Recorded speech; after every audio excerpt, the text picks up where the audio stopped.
जय श्री राम मित्रों, नमस्कार। मैं पंडित हरीश शुक्ला स्वागत करता हूं आपका अपने इस YouTube चैनल में। आज के वीडियो में मैं आपको सिखाने वाला हूं कि आप तर्पण स्वयं कैसे करें। जैसा कि अपने शास्त्रों में बताया गया है कि तर्पण करने का बहुत ही महत्व है।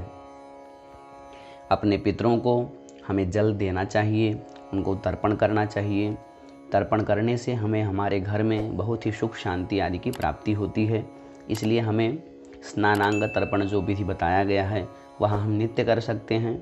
यदि हम नित्य ना कर पाएँ तो जब पितृपक्ष आता है तो पितृपक्ष में हमें उन पूरे पितृपक्ष में हमें पितरों का तर्पण करना चाहिए।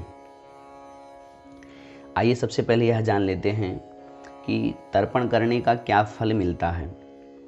तो जैसा कि मैं आपको बता दूं कि बताया गया है कि जब व्यक्ति तर्पण करता है तो एक एक पितर को तिल मिश्रित जल की जब हम 3-3 अंजलियां प्रदान करते हैं तो इस प्रकार का जब हम तर्पण करते हैं तो इस तर्पण से बताया गया है कि जन्म भर से व्यक्ति जो भी शुरुआत से आरंभ करके तर्पण के दिन तक जितने भी व्यक्ति पाप किया रहता है वह उसका उसी समय नष्ट हो जाता है, सारा पाप। ऐसा बताया गया है, यह तर्पण का फल है। अब तर्पण ना करने से क्या होता है, क्योंकि कुछ लोग ऐसा भी कहते हैं कि हम नहीं करते हैं तो उसका क्या मतलब, हमें तो हमारे जीवन में हमारे जो दैनिक दिनचर्या है वो तो हमारे सेम ऐसे ही गुजरते हैं। लेकिन ऐसा नहीं है। तर्पण ना करने से बताया गया है कि जो ब्रह्मा आदि देवता होते हैं एवं जो पितृगण होते हैं वह तर्पण ना करने से, जो व्यक्ति तर्पण नहीं करता उस मनुष्य के शरीर का रक्त पान करते हैं, अर्थात वह उसका ही शरीर के खून को पीते हैं। अर्थात तर्पण ना करने से पाप से शरीर का रक्त शोषण होता है। यह तर्पण ना करने का फल है। इसीलिए इससे यह सिद्ध होता है कि हर गृहस्थी को, हर मनुष्य को प्रतिदिन तर्पण अवश्य करना चाहिए। आइए अब यहाँ पे मैं आपको कुछ चीज़ें तर्पण से जुड़ी हुई और भी विशेष बातें बता देता हूँ जिनका ध्यान हमेशा आपको रखना है। तर्पण के लिए जो योग्य पात्र बताए गए हैं वह भी जान लीजिए। यदि आप उस योग्य हैं तो आपके पास तो आप सोना भी ले सकते हैं, सोना नहीं तो चांदी का पात्र ले लें, चांदी नहीं तो तांबा, कांसे का पात्र। कांसे का पात्र पितरों के तर्पण में प्रशस्त माना गया है। जब हम पितरों का तर्पण करते हैं तो कांसे का पात्र विशेष माना गया है। इसमें यह सारे पात्र हम ले सकते हैं। जो नहीं ले सकते हैं वह है मिट्टी और लोहे का पात्र, सर्वथा वर्जित है। इसलिए मिट्टी का और लोहे का पात्र आपको नहीं लेना है। फिर तर्पण में हम तिल आदि का प्रयोग करते हैं तो तिल का जो है उसमें भी निषेध बताया गया है कुछ दिनों में, वह आप जान लीजिए। जैसे कौन से दिन में और कौन सी तिथि आदि में तिल का प्रयोग नहीं करना चाहिए, ऐसा अपना शास्त्र कहता है। सप्तमी एवं रविवार को घर में, जन्मदिन में दास, पुत्र और स्त्री की कामना वाला मनुष्य तिल आदि से तर्पण ना करे, ऐसा बताया गया है। इसमें नंदा तिथियाँ आती हैं। नंदा तिथि में प्रतिपदा, षष्ठी, एकादशी, ये 3 तिथि, शुक्रवार और कृत्तिका नक्षत्र, मघा और भरणी नक्षत्र तथा रविवार यानी दिन रविवार और गजत छाया योग में, बीच में ही गजत छाया योग आदि भी बनते हैं। तो गजत छाया योग में तिल मिले जल से व्यक्ति को तर्पण नहीं करना चाहिए, ऐसा एक शास्त्र का नियम यहाँ पे दिया गया है। तर्पण में कुछ सामग्रियाँ भी लगती हैं, वह थोड़ा सा मैं आपको बता देता हूँ। जैसे कि सफ़ेद चंदन, चावल, सुगंधित पुष्प रख लीजिए, तुलसी दल, फिर जल आपको स्वच्छ जल रखना है एक पात्र भर के, गंगा जल आदि, और कुश रखना है। कुश में आपको एक पवित्री 2 बना करके रखिए और साथ में त्रिकुशा यानी जिसे हम 3 कुश कहते हैं, तो वह आप वैसे भी ले सकते हैं। तो 3 कुशा ले करके उसका अग्रभाग मोड़ करके आप त्रिकुशा आदि बना लें। यह सारी चीज़ आपको यहाँ पे लगेंगे। फिर जौ, तेल, चावल आदि वहाँ पे सब कुछ सामग्रियाँ एकत्रित करके फिर हम तर्पण कर सकते हैं। अब सबसे पहले यह जान लीजिए कि कुशा के अग्रभाग से देवताओं का तर्पण किया जाता है, मध्य भाग से जो उसका बीच का भाग है उससे मनुष्यों का, मूल तथा अग्रभाग से पितरों का तर्पण करना चाहिए, ऐसा बताया गया है। अब यहाँ पे जो मैंने आपको बताया था कि तिल आदि का जो निषेध है उसमें एक यहाँ पे शास्त्र वचन यह भी आता है कि घर में ग्रहण में पितृ श्राद्ध, व्यतिपात योग, अमावस्या तथा संक्रांति के दिन निषेध होने पर भी तिल से तर्पण करें, किंतु अन्य दिनों में घर में तिल से तर्पण ना करें। एक मत यहाँ पे यह भी आ जाता है। तो आइए सारा कुछ मैंने आपको बता दिया कि तर्पण में कौन से पात्र लगते हैं, क्या क्या सामग्रियाँ लगती हैं। अब तर्पण का प्रयोग जो है वह मैं आपको बताने जा रहा हूँ। सबसे पहले प्रातःकाल में ब्रह्मवेला में उठ जाना है। उठने के बाद में शौचालय से निवृत्त होकर के किसी नदी, सरोवर या कुएं पर जहाँ भी आपको आपकी सुविधा के अनुसार आपको लगे वहाँ पे स्नान आदि करके सफ़ेद वस्त्र धारण करना है। सफ़ेद वस्त्र धारण करके फिर पूर्वाभिमुख होकर के कुशासन पे बैठ जाना है। कुशासन पे बैठने के बाद में 3 बार आपको आचमन करना है, जल पीना है। आचमन करके प्राणायाम कर लेना है। प्राणायाम करके हाथ की अनामिका अंगुली में पवित्री धारण करना है। पवित्री धारण करके फिर संकल्प करना है। संकल्प के लिए आपको हाथ में त्रिकुशा लेना है, जो कुश का बना हुआ है। 3 त्रिकुशा, जव, अक्षत और जल लेकर के संकल्प पढ़ना है। संकल्प आपको बोलना है, ओम विष्णवे नमः, ओम विष्णवे नमः, ओम विष्णवे नमः, हरि ओम तत्सद। अद्य तस्य श्री ब्रह्मणो द्वितीय परार्धे श्री श्वेतवाराह कल्पे जम्बुद्वीपे भरतखंडे आर्यावर्तैक देशे कलियुगे कलि प्रथम चरणे अमुक संवत्सरे, यहाँ पे जो भी संवत्सर का नाम है, जिस भी वर्ष में आप करें उस संवत्सर का नाम आपको यहाँ पे उच्चारण करना है। अमुक मास से, जिस मास में आप कर रहे हों, जो भी मास है। यदि हम नित्य करते हैं तो अलग अलग मास का उच्चारण करेंगे। यदि पितृपक्ष में ही सिर्फ करते हैं तो आश्विन मास से, फिर अमुक पक्ष, यहाँ पे जो पक्ष चल रहा है उस पक्ष का उच्चारण कर लेना है। शुक्ल पक्ष, कृष्ण पक्ष, अमुक तिथौ, प्रतिपदा, द्वितीया, तृतीया आदि जो भी तिथियाँ हैं उन जो उस दिन जो तिथि रहे उस तिथि का उच्चारण करके, अमुक वासरे जो दिन चल रहा है उस दिन का उच्चारण करके, अमुक गोत्रोत्पन्न आपका जो भी नाम गोत्र है उसका उच्चारण करके, शर्मा, वर्मा, गुप्ता जो भी आप लगाते हैं, ब्राह्मण हैं तो शर्मा लगाएंगे, क्षत्रिय आदि हैं तो वर्मा लगाते हैं, जो वैश्य हैं वह सब गुप्तो हम ऐसा बोलते हैं। तो ऐसा बोलने के बाद में अहम बोलना है, श्री परमेश्वर प्रीत्यर्थम देवर्षि मनुष्य पितृतर्पणम करिष्ये, यह बोल करके आपको संकल्प छोड़ देना है। संकल्प छोड़ने के बाद में आपको आवाहन करना है। जो मैंने आपको तांबे के पात्र आदि बताया था, वह तांबे के पात्र में जल, चावल डाल करके त्रिकुशा जो 3 कुश आप बनाए हैं उसको पूर्वाग्र रख करके उस पात्र में दाएं हाथ में लेकर के बाएं हाथ से ढक करके नीचे जो यह मंत्र मैं आपको बता रहा हूँ, यह लिखा मंत्र पढ़ करके ऋषियों आदि का आवाहन करना है पहले, जिन्हें हमें तर्पण आदि देना है। तो यह मंत्र है आवाहन का, ब्रह्मादयः सुराः सर्वे ऋषयः सनकादयः आगच्छन्तु महाभागा ब्रह्मांडोदरवर्तिनः। यह मंत्र से आवाहन कर लेना है।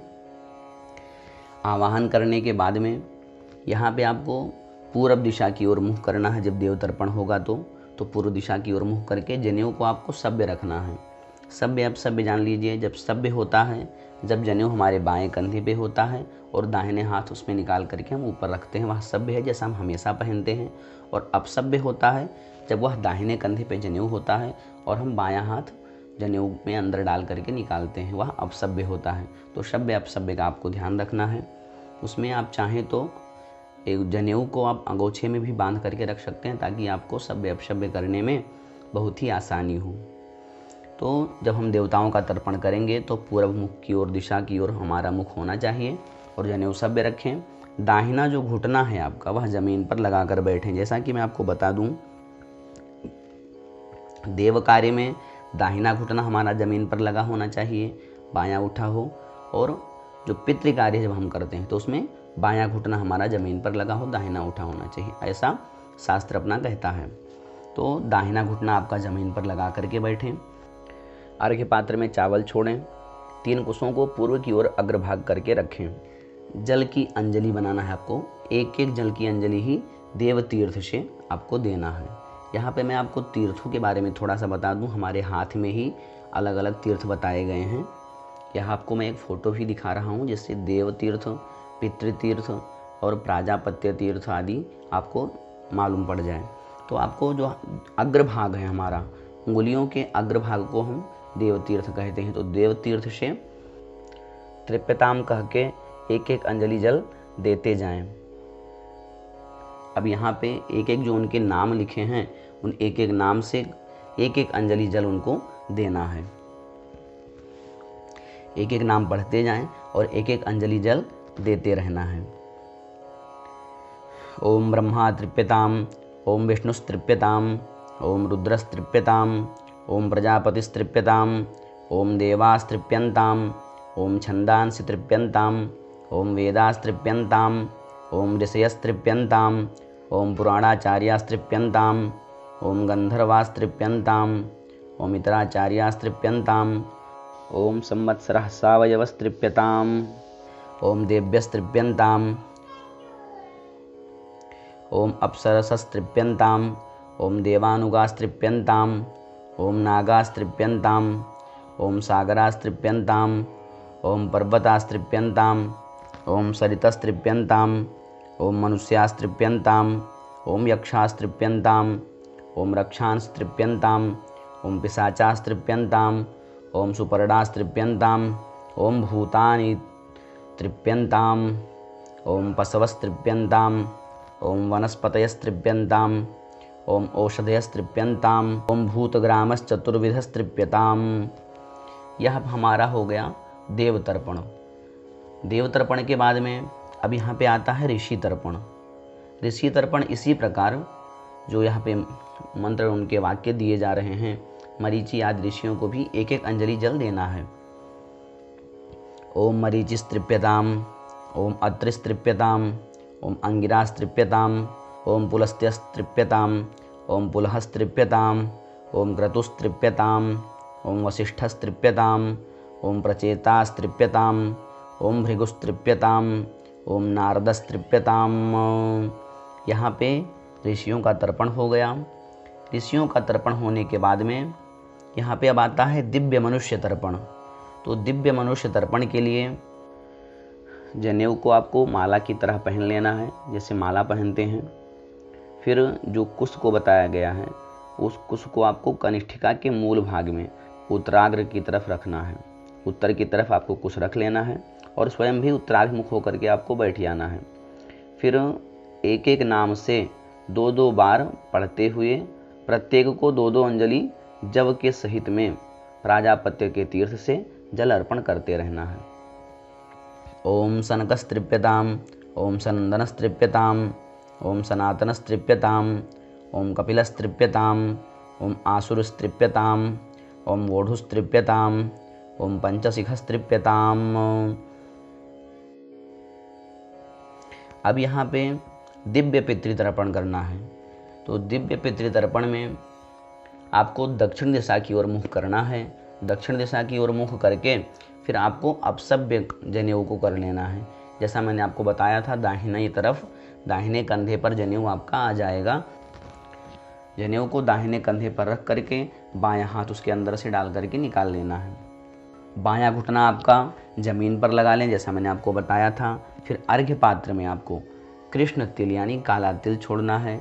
कुशों को बीच से मोड़ लेना है। दोनों कुशों को बीच से मोड़ करके उनकी जो जड़ है, जड़ को और अग्रभाग दोनों को दाहिने हाथ में तर्जनी और अंगूठे के बीच से रखें, ताकि पितृ तीर्थ से आप जल दे सकें। अर्थात अंगूठा और तर्जनी के मध्य भाग से अंजलि से आपको 3-3 अंजलियां यहाँ पे आपको जल देना है। इनके नाम मैं लेता जा रहा हूँ।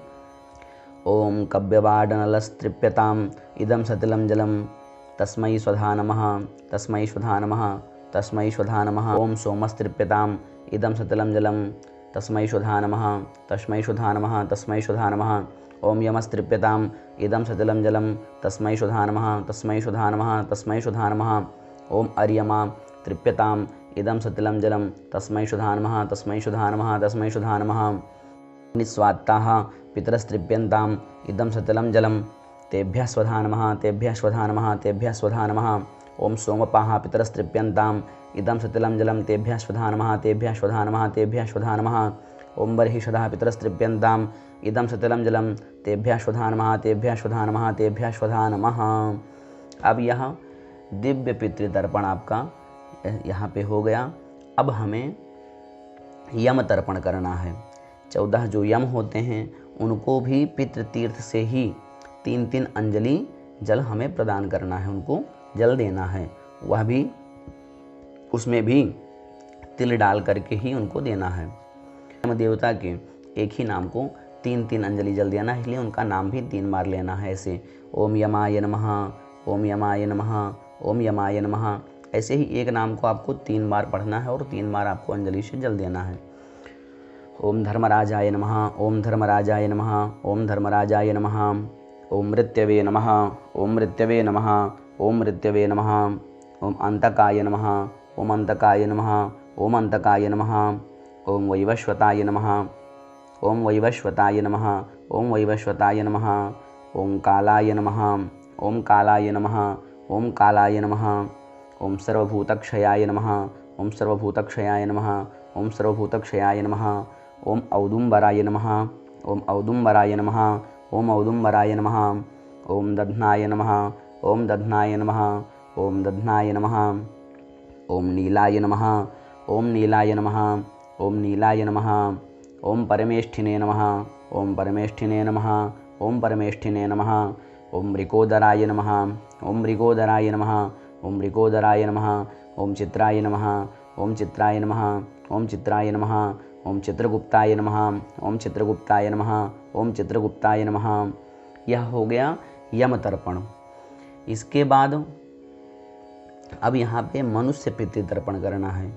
तो मनुष्य पितृतर्पण के लिए पहले उन पितरों का आवाहन करना है।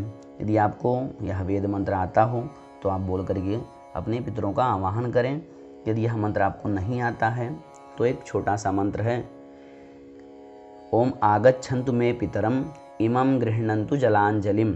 यदि आपको वेद मंत्र नहीं आता है तो आप सिर्फ इतना वाक्य कह करके भी उन पितरों का आवाहन करें और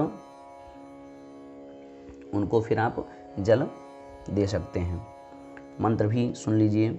मंत्र ऐसा है, ओम उशंतस्त्वा निधीमहि उशंतः समिधीमहि उशन्नुसत आवह पितॄन् हविखे अत्तवे।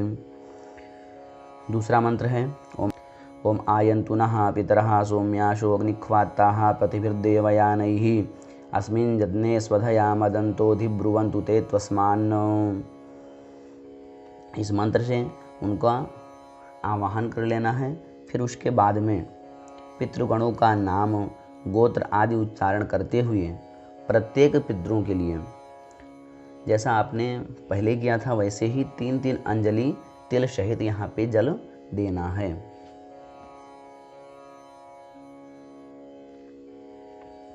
सबसे पहले आपको आपका गोत्र का उच्चारण करना है। आपको अपना गोत्र पता होना चाहिए। फिर हम किसके लिए जल दे रहे हैं उनका आपको स्मरण भी करते रहना है। जैसे यहाँ पे दिया हुआ है अमुक गोत्र, तो अमुक गोत्र के जो है जगह में आपको आपका गोत्र का उच्चारण करना है। जो भी आपका गोत्र है, शांडिल्य गोत्र, गर्ग गोत्र, सांकृत्य गोत्र, जो भी आपका गोत्र है उस गोत्र का उच्चारण करके फिर जहाँ पे लिखा है अमुक शर्मा वहाँ पे आपके यदि पिता का वहाँ पे जगह है तो पिता का नाम लेना है। दादा के आपके बाबा जी का नाम आ रहा है तो बाबा जी का नाम यदि है पता तो नाम लेना है। नहीं पता है तो वहाँ पे अमुक शर्मा वसरूपस्तृप्यताम वह फिर वहाँ पे दिया ही है तो ऐसा उच्चारण करना है। आपका गोत्र, आपके जो भी वह संबंध में आते थे उनका वहाँ पे नाम, फिर उनको जल देना है 3 बार। तो ऐसे ही आपको उच्चारण करना है। अमुक गोत्र, कोई भी जो भी आपका गोत्र वह गोत्र यहाँ पे लेना है। अस्मत् पिता, अब यहाँ पे पिता शब्द आया है तो व्यक्ति के जो पिता होंगे उनका वहाँ पे नाम लेना है। अमुक शर्मा, यहाँ पे जो भी मान लीजिए उनका नाम है राकेश शर्मा जो भी है तो उनका ऐसे यहाँ पे नाम ले लेना है। बस रूपस्तृप्यतामिदं तिलोदकम तस्मै स्वधा नमः, तस्मै स्वधा नमः, तस्मै स्वधा नमः। ऐसे ही पितृतीर्थ से ही आपको 3-3 बार 3-3 अंजलि आपको उनको जल देना है। फिर दूसरा, अमुक गोत्र अस्मत् पितामह, पितामह के यहाँ पे दादाजी का नाम लेना है। अस्मत् पितामह अमुक शर्मा रुद्र रूपस्तृप्यताम इदम सतिलम जलम तस्मै शुधा नमः तस्मै शुधा नमः तस्मै शुधा नमः। फिर से यहाँ पे अमुक गोत्र अस्मत् प्रपितामह, यहाँ पे परदादा का नाम लेना है। अमुक शर्मा आदित्य रूपस्तृप्यताम इदम सतिलम जलम तस्मै शुधा नमः तस्मै शुधा नमः तस्मै शुधा नमः। अब यहाँ पे 3 पीढ़ी आपका हो गया। फिर यहाँ पे फिर से अपने गोत्र नाम का उच्चारण करके जो भी आपकी माता थी अपनी माता का नाम लेना है। इससे यहाँ पे 3 पीढ़ी आपके माता जी के ऊपर का नाम आएगा, माता फिर दादी फिर परदादी, ऐसे ही। तो अमुक गोत्र आश्मन माता अमुकी देवी दा वसुरूपा तृप्यताम इदम सतिलम जलम तस्यै शुधा नमः तस्यै शुधा नमः तस्यै शुधा नमः। फिर अपना गोत्र नाम का उच्चारण करके अपनी दादी का यहाँ पे बोलना है। अमुक गोत्र अस्मत् पितामही अमुकी देवी दा रुद्र रूपा तृप्यताम इदम सतिलम जलम तस्यै शुधा नमः तस्यै शुधा नमः तस्यै शुधा नमः। अब यहाँ पे आपके परदादी का नाम पता है तो उनका लेना है। अमुक गोत्र अस्मत् प्रपितामही अमुकी देवी दा आदित्य रूपा तृप्यताम इदम सतिलम जलम तस्यै शुधा नमः तस्यै शुधा नमः तस्यै शुधा नमः। अब यहाँ पे मान लीजिए यदि किसी की सौतेली माँ भी हो, पहले भी होती थी आज के ज़माने में भी होती हैं कहीं ना कहीं, तो यदि कोई आपकी सौतेली माँ है तो उनको भी यदि वह स्वर्गवास उनका हो गया तो उनको भी जल हमें देना चाहिए। तो यहाँ पे यदि हैं तो उनका नाम स्मरण आदि करके उनको यहाँ पे जल देना है, यदि नहीं है तो इसे छोड़ देना है। अमुक गोत्रा अस्मत् सापत्न माता अमुकी देवी दा वसुरूपा तृप्यताम इदम सतिलम जलम तस्यै शुधा नमः तस्यै शुधा नमः तस्यै शुधा नमः। अब यहाँ पे कुछ वेद मंत्र भी बताए गए हैं, तो जो ब्राह्मण हैं जो हमेशा करते रहते हैं उन्हें तो याद होगा। यदि नहीं याद है, यदि आप ब्राह्मण हैं पढ़ सकते हैं तो पढ़ करके आप जल दे दीजिए। यदि नहीं पढ़ते हैं तो किसी ब्राह्मण आदि से हमें पढ़वा लेना चाहिए। इसीलिए तर्पण आदि में भी ब्राह्मण की आवश्यकता पड़ती है। लेकिन जब नहीं रहता है तो फिर हम किसी तरह काम चला लेते हैं। यहाँ पे एक 9 मंत्र दिए जा रहे हैं जिस पितृ तीर्थ से जल गिराते रहें और मंत्रों को पढ़ते हुए इस मंत्रों से उनको जल देना है। मंत्र इस तरह हैं। ओम मुदीरताम अवर उत्परास उन्मध्यमाः पितरः सौम्यासः असुंज ईयुरभ्रिकारितज्ञास्तेनो वन्तु पितरो हवेखु अंगिरशो नः पितरो नवग्वा अथर्वाणो भृगवः सौम्याशः तेखां वयगुं सुमतौ यज्ञियानामपि भद्रेशौ मनसे श्याम मायन्तु नः पितरः सौम्यासोऽग्निख्वात्ताः पतिभिर्देवयानैः अस्मिन् यज्ञेष्वधया मदन्तोऽधिब्रुवन्तु ते त्वस्मान् मूर्जं वहन्तीरमृतं घृतं पयः कीलालं परिश्रुतं मा स्वधास्थतर्पयत मे पितॄन् पितृभ्यः स्वधायिभ्यः स्वधा नमः पितामहेभ्यः स्वधायिभ्यः स्वधा नमः प्रपितामहेभ्यः स्वधायिभ्यः स्वधा नमः क्षन् पितरो मी वदन्त पितरो ते तृपन्त पितरः पितरः सुन्दध्वं मां जे चेह पितरो जे च नेह जांश्च विद्मयां ऊचन प्रविद्म त्वं वेत्थ जति ते जातवेदः स्वधाभिर्यज्ञगुं सुकृतं जुहस्व मधुवातार्यतायते मधुक्षरन्ति सिन्धवः माध्वीर्णः शन्तवोखधीः मधुनक्तमुतोखशो मधुमत्पार्थिवगुं रजः मधुद्यौरस्तुनः पिता मधुमानो वनस्पतिर्मधुमा अस्तु सूर्यः माध्वीर्गावो भवन्तु नः। ओम मधु मधु मधु तृप्यध्वं तृप्यध्वं तृप्यध्वं ओम नमो वः पितरो रसाय नमो वः पितरः सुखाय नमो वः पितरो जीवाय नमो वः पितरः शुद्धाय नमो वः पितरो घोराय नमो वः पितरो मन्यवे नमो वः पितरः पितरो नमो वो गृहाण्णः पितरो तशतो वः पितरो देखमय वः पितरो बाश आधत्तो। इन मंत्रों से जल देने के बाद में अब यहाँ पे द्वितीय गोत्र का तर्पण आता है। जो दूसरे गोत्र हैं जैसे हमारे ननिहाल पक्ष के नाना परनाना वृद्ध परनाना, इन सब का भी तर्पण करते हैं। तो इसके लिए द्वितीय गोत्र का तर्पण भी यहाँ पे सेम वैसे ही करना है। 3-3 बार बढ़ करके तिल सहित हमें जल 3-3 अंजलियाँ पितृतीर्थ से ही देना है। अब यहाँ पे जो गोत्र का उच्चारण करना है वह आपके नाना का जो गोत्र है उस गोत्र का उच्चारण करना है। मान लीजिए आपके नाना का कोई दूसरा गोत्र है तो उस गोत्र का उच्चारण करना है कि अमुक गोत्र अस्मन् मातामह। यहाँ पे नाना का नाम याद है तो नाना का नाम लेना है, नहीं याद है तो जो भी है वहाँ पे अमुक शर्मा की जगह पे आप लगा करके दे सकते हैं। अमुक गोत्र अस्मन् मातामह अमुक शर्मा वसुरूपस्तृप्यताम इदम शतलम जलम तस्मै शुधा नमः तस्मै शुधा नमः तस्मै शुधा नमः।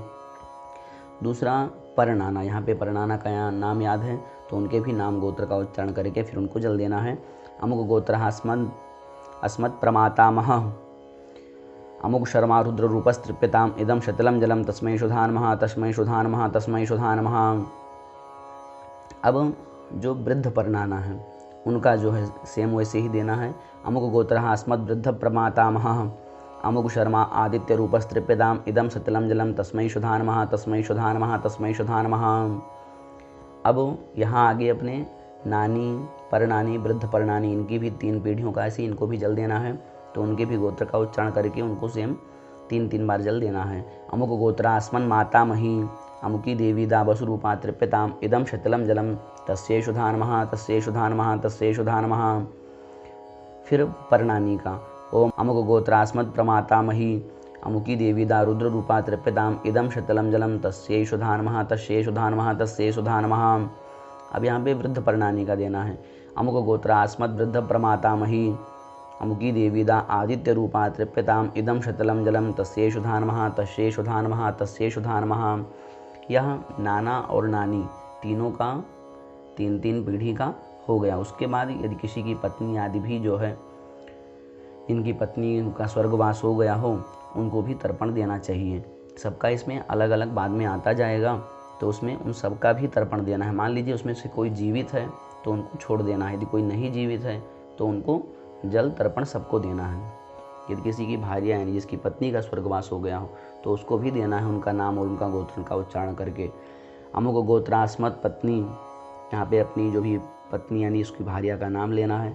उसका अमुकी देवी दा बस रूपा तृप्यताम इदम शतलम जलम तस्यै शुधानमः तस्यै शुधानमः तस्यै शुधानमः। मान लीजिए किसी के बेटे आदि का भी यदि स्वर्गवास हो गया तो बेटे का यहाँ पे देना है कि अमुक गोत्र अस्मत् सुतः, वहाँ पे बेटे का नाम लेना है। अमुक शर्मा बस रूपस्तृप्यताम इदम शतलम जलम तस्मै शुधानमः तस्मै शुधानमः तस्मै शुधानमः। यदि किसी की बेटी ना हो तो बेटी के लिए तर्पण करना है। अमुक गोत्र अस्मत् कन्या अमुकी देवी दा बस रूपा तृप्यताम इदम शतलम जलम तस्यै शुधानमः तस्यै शुधानमः तस्यै शुधानमः।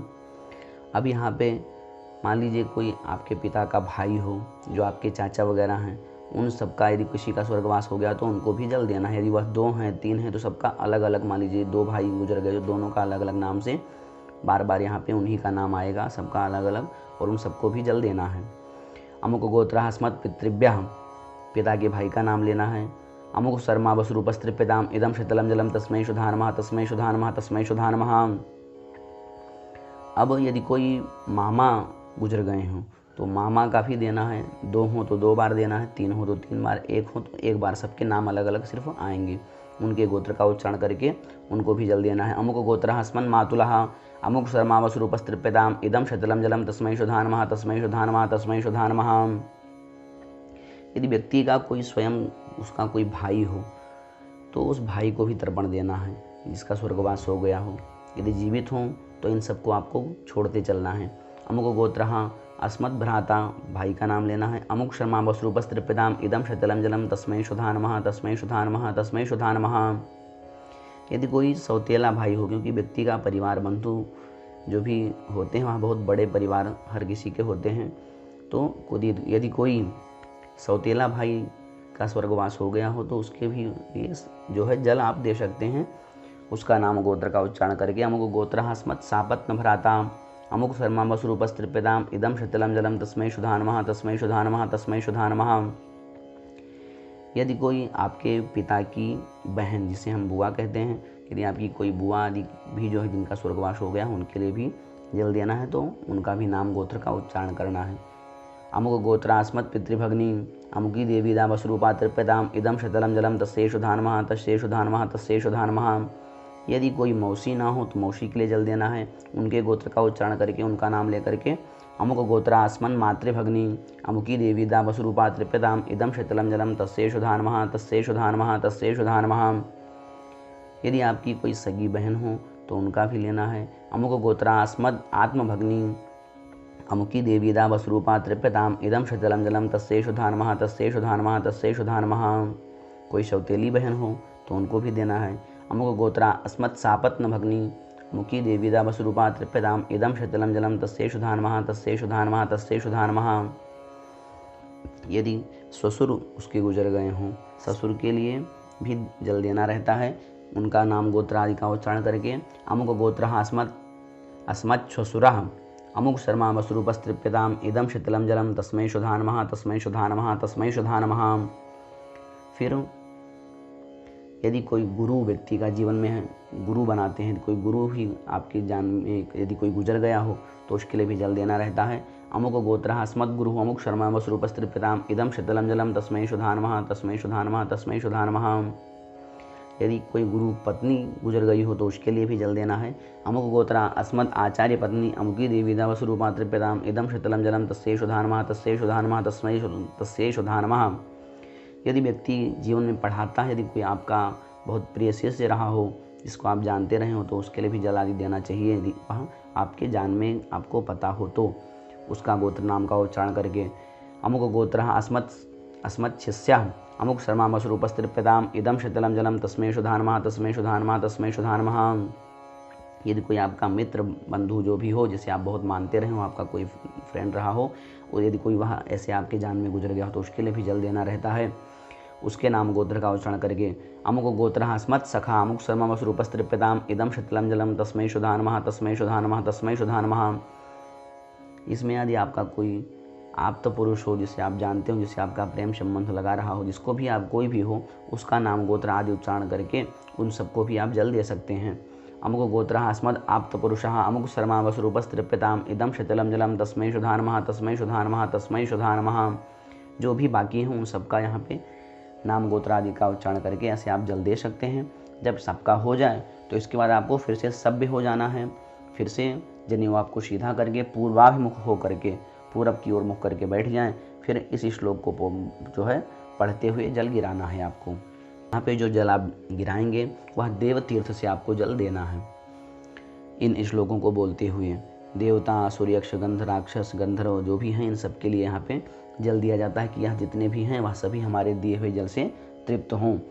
देवासुराः तथा यक्षाः नागा गंधर्व राक्षसाः पिशाचा गुह्यकाः सिद्धा कूष्माण्डास्तरवः खगाः जलेचरा भूनिलया वायवाधराश्च जन्तवः प्रीतिमेते प्रयान्त्वाशु मद्दत्तेनाम्बुनाखिलाः।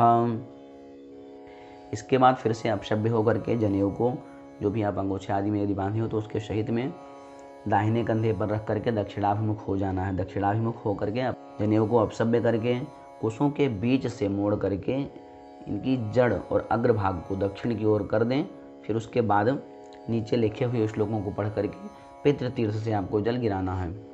नरकेषु समस्तेषु यातनासु च ये स्थिताः तेषामाप्यायनाय तद्दीयते सलिलं मयाः ये बान्धवा बान्धवाश्च येऽन्यजन्मनि बान्धवाः ते तृप्तिमखिला यान्तु यश्चास्मत्तोऽभिवाञ्छति ये मे कुले लुप्तपिण्डाः पुत्रदारविवर्जिताः तेषां हि दत्तमक्षय्यमिदमस्तु तिलोदकम् आब्रह्मस्तम्भपर्यन्तं देवर्षि पितृमानवाः तृप्यन्तु पितरः सर्वे मातृमाता महादयः अतीतकुलकोटीनां सप्तद्वीपनिवासिनाम् आब्रह्मभुवनाल्लोकामिदमस्तु तिलोदकम्। इस प्रकार इस श्लोक को बोल करके सभी को जो है जल हमें दे देना है। इसका अर्थ यह होता है कि जो भी नरक में हो, कहीं भी हो, यातनाओं में पड़े, दुख भोग रहे हों, उनको पुष्ट करने के लिए, शांत करने की इच्छा से यह जल मैं दे रहा हूँ। जो भी मेरे बांधव ना रहे हों, इस जन्म में बांधव रहे हों अथवा किसी दूसरे जन्म में हमारे बंधु बांधव रहे हों, कहीं भी हों, जो मुझसे जल की इच्छा रखते हों, उन सभी को मेरे दिए हुए इस जल से तृप्त हों। जो मेरे कुल में पिंडदान और स्त्री पुत्र में रहित हों, उन सभी के लिए मेरे द्वारा दिया गया यह जल, तिल मिश्रित जल अक्षय हो, उनको प्राप्त हो। ब्रह्मा जी से लेकर के कीटों तक, कीट पतंग जीव जंतु जो भी हैं, देवता ऋषि पितृ मनुष्य, यह सभी तृप्त हों। यह आपकी भावना यहाँ पे ऐसी होनी चाहिए। फिर इन श्लोकों से जल आदि दिया जाता है। इस प्रकार जब सभी पितरों का तर्पण हो जाए तो जो अंगोछा आदि आप लिए हों, अंगोछे की चारों तह उसमें तिल तथा जल छोड़ करके इस मंत्र को पढ़ते हुए जल के बाहर बाईं ओर पृथ्वी पर जल निचोड़ दिया जाता है। ये के चास्मत्कुले जाता अपुत्रा गोत्रिडो मृताः ते गृह्णन्तु मया दत्तं वस्त्र निष्पीडनोदकम। निष्पीडन कर दें यानी उसको आप निचोड़ करके जल दे देना है। फिर आता है भीष्म तर्पण। फिर इसके बाद दक्षिणाभिमुख होकर के पितृतर्पण के समान हाथ में कुश धारण करें और बाल ब्रह्मचारी भक्त प्रवर भीष्म के लिए पितृतीर्थ से तिल मिश्रित जल के द्वारा तर्पण करना चाहिए। उनके लिए तर्पण का यह मंत्र है। ओम भीष्मः शान्तनवो वीरः सत्यवादी जितेन्द्रियः आभिरद्भिरवाप्नोतु पुत्रपौत्रोचितां क्रियाम्। जब भीष्म तर्पण हो जाए तो भगवान सूर्य को अर्घ्य दान प्रदान करना चाहिए। जलपात्र लेना है, उसमें चंदन आदि अर्घ्य बना करके फूल चंदन आदि ले करके उसमें डाल करके फिर भगवान सूर्य को अर्घ्य प्रदान करें। ओम नमो विवस्वते ब्रह्मन् भास्वते विष्णु तेजसे जगत सवित्रे शुचये सवित्रे कर्मदायिने। भगवान सूर्य को इससे सूर्य अर्घ्य दे करके प्रदक्षिणा करना है। इसके बाद दिशाओं को और उन दिशा के जो अधिष्ठात्री देवता हैं उनको वंदन करना है। दशों दिशाओं में हाथ जोड़ करके नमस्कार करना है। पूर्व से प्रारंभ करना है। प्राच्यै नमः, ओम इंद्राय नमः, ओम आग्नेयै नमः, ओम अग्नये नमः, ओम दक्षिणायै नमः, ओम यमाय नमः, ओम नैऋत्ये नमः, ओम निरृतये नमः, ओम प्रतीच्ये नमः, ओम वरुणाय नमः, ओम वायव्ये नमः, ओम वायवे नमः, ओम उदीच्ये नमः, ओम कुबेराय नमः, ओम ईशान्ये नमः, ओम ईशानाय नमः, ओम ऊर्ध्वायै नमः, ओम ब्रह्मणे नमः, ओम अधराय नमः, ओम अनंताय नमः। इस तरह दिशाओं को नमस्कार करके फिर एक एक अंजलि जल आपको प्रदान करना है। ओम ब्रह्मणे नमः, ओम अग्नये नमः, ओम पृथिव्ये नमः, ओम औषधिभ्यो नमः, ओम वाचे नमः, ओम वाचस्पतये नमः, ओम महद्भ्यो नमः, ओम विष्णवे नमः, ओम मद्भ्यो नमः, ओम अपाम्पतये नमः, ओम वरुणाय नमः। ऐसे आपको एक एक अंजलि इस मंत्र से जल देना है। फिर आपको जो आपने तर्पण किया है वह आपका तर्पण की क्रिया यहाँ पे संपन्न होती है। इसके बाद जो आपने तर्पण किया है उस तर्पण को हमें अर्पण करना है। हाथ में जल लेना है दाहिने हाथ में, फिर बोलना है अनेन यथाशक्ति कृतेन देवर्षि मनुष्य पितृतर्पणाख्येन कर्मणः भगवान पितृस्वरूपी जनार्दन वासुदेवः प्रियतान्न मम। जल छोड़ देना है। तत्सत ब्रह्मार्पणमस्तु। जल छोड़ने के बाद में फिर हाथ जोड़ करके पूर्वाभिमुख होकर के ही बैठे रहें। भगवान का स्मरण करते हुए इस मंत्रों का पाठ करना है। ओम प्रमादात् कुर्वतां कर्म प्रत्यवेताध्वरेषु यत् स्मरणाद्येव तद्विष्णोः सम्पूर्णं स्यादिति श्रुतिः। यस्य स्मृत्याचना मुक्त्या तपोयज्ञ क्रियादिषु न्यूनं सम्पूर्णतां याति सद्यो वन्दे तमच्युतम्। ओम यत्पादपङ्कजस्मरणात् यस्य नाम जपादपि न्यूनं कर्म भवेत् पूर्णं तं वन्दे साम्बमीश्वरम्। फिर 3 बार बोलना है। ओम विष्णवे नमः, ओम विष्णवे नमः, ओम विष्णवे नमः। यह बहुत ही सुंदर तरीके से मैंने आपको तर्पण कैसे किया जाए, आप स्वयं कैसे कर सकते हैं, मैंने यह बहुत ही सरल तरीके से आपको बता दिया है। यदि आप अभी भी कुछ नहीं समझ पा रहे हैं तो आप वीडियो में जाकर के कमेंट बॉक्स में जाकर के आप कमेंट करिए। मैं आपको जवाब देने का अवश्य प्रयास करूँगा कि मैं आपको और भी अच्छे तरीके से समझा सकूँ। जो भी आपके मन में कोई भी शंका है इससे संबंधित तो वह भी आप कमेंट में पूछ सकते हैं, आपको उसका जवाब दिया जाएगा। आशा करता हूँ आप सभी को मेरा वीडियो पसंद आया होगा। यदि वीडियो पसंद आया हो तो हमें आपका भी प्यार स्नेह आदि ऐसे ही मिलते रहना चाहिए। हमारे वीडियो को लाइक शेयर ज़रूर करें, साथ में हमारे चैनल को भी अवश्य सब्सक्राइब कर दें। हम आपके लिए ऐसे ही सनातन धर्म से जुड़ी सारी जानकारी इस चैनल के माध्यम से लाता रहता हूँ। धन्यवाद, नमस्कार, आपका दिन शुभ हो। जय श्री राम।